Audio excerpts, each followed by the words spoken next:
Now next step आता है कि calculate the value of constant C1 C2 by applying the boundary condition. अब हमारा नेक्स्ट स्टेप है कि C1 C2 की वैल्यू निकालें।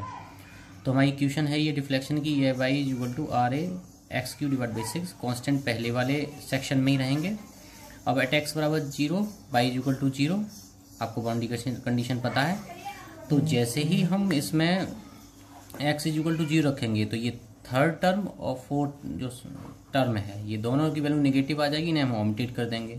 तो हमारे पास रह क्या जाएगा, आर ए एक्स, ये पहला वाला टर्म, इसमें C2 इज इक्वल टू आपको 0 मिल जाएगा। एट एक्स बराबर L Y is equal to 0 रखेंगे तो आपकी ये इक्वेशन आ जाएगी और यहाँ से आप C1 फाइंड आउट कर लेंगे। तो ये जो हमारा मेथड है, ये मेथड मैकाले मेथड है, इससे हम न्यूमेरिकल सॉल्व करेंगे। और इससे लास्ट ईयर यूनिवर्सिटी एग्जाम में न्यूमेरिकल आए हुए हैं, तो उस न्यूमेरिकल को कराने से पहले एक न्यूमेरिकल मैं आप लोगों को करवाता हूँ।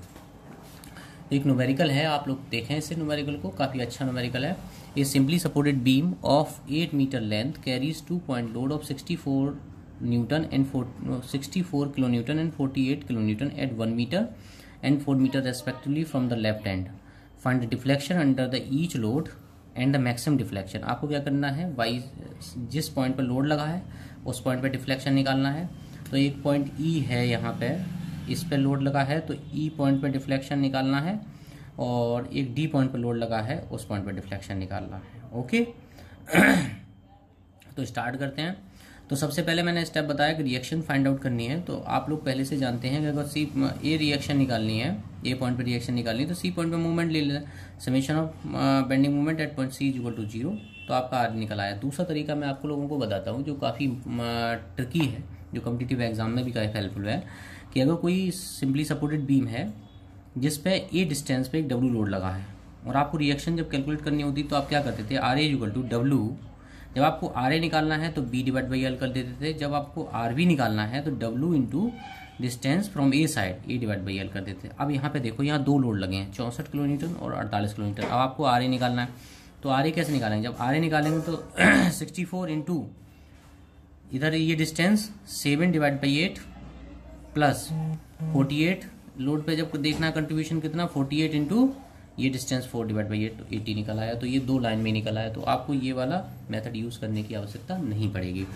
Now bending moment equation about the section x. तो हमने एक्सट्रीम सेक्शन ले लिया, एक्स डिस्टेंस एक्स पे, डी सी सेक्शन में ले लिया एक्सट्रीम सेक्शन। तो M x is equal to 80 into x minus 64, यहाँ से यहाँ तक की distance x minus 1 minus 48 x minus 4, तो आपकी इक्वेशन आ गई E I D two by D x square 80 x section पहला माइनस 64 एक्स माइनस 1 सेक्शन दूसरा 48 एक्स माइनस 4। ये आपने इक्वेशन लिख ली।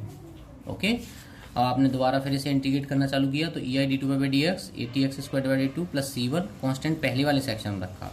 आगे फर्दर माइनस 64 एक्स माइनस 1 का whole square divided 2, separation line minus 48 x minus 4 का होल स्क्वायर डिवाइडेड 2। तो ये आपका इक्वेशन आ गई।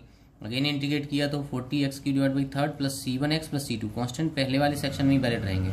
Separation line minus 32 X minus 1 का होल की divide by third, separation line minus 24 X minus 4 का होल की डिवाइड बाई थर्ड। अब बाउंड्री कंडीशन अप्लाई करनी। नाउ एट एक्स बराबर 0 Y is equal to 0, X बराबर 0 वाई इज इक्वल टू 0, तो C2 आपका 0 आ जाएगा। ये आपको पता है, ये दोनों सेक्शन खत्म हो जाएंगे और C2 0 आ जाएगा। एट एक्स बराबर 8 metre Y is equal to 0, आपका सी पॉइंट पे भी डिफ्लेक्शन 0 रहेगा, तो 8 मीटर पे आपका 0 रहेगा। तो एक्स बराबर 8 metre Y equal to 0, C1 की वैल्यू निकाल ली, तो ये आपकी डिफ्लेक्शन इक्वेशन हो गई। अब आपको क्या करना है, ई पॉइंट पर लोड निकालना है। So deflection at point E, x बराबर कितना है 1 मीटर है, 1000 मिलीमीटर रख दिया, तो आपका ई पॉइंट पर आ गया deflection. Deflection at point D, x बराबर 4 मीटर है, 4000 मिलीमीटर रख दिया, तो ये आ गया।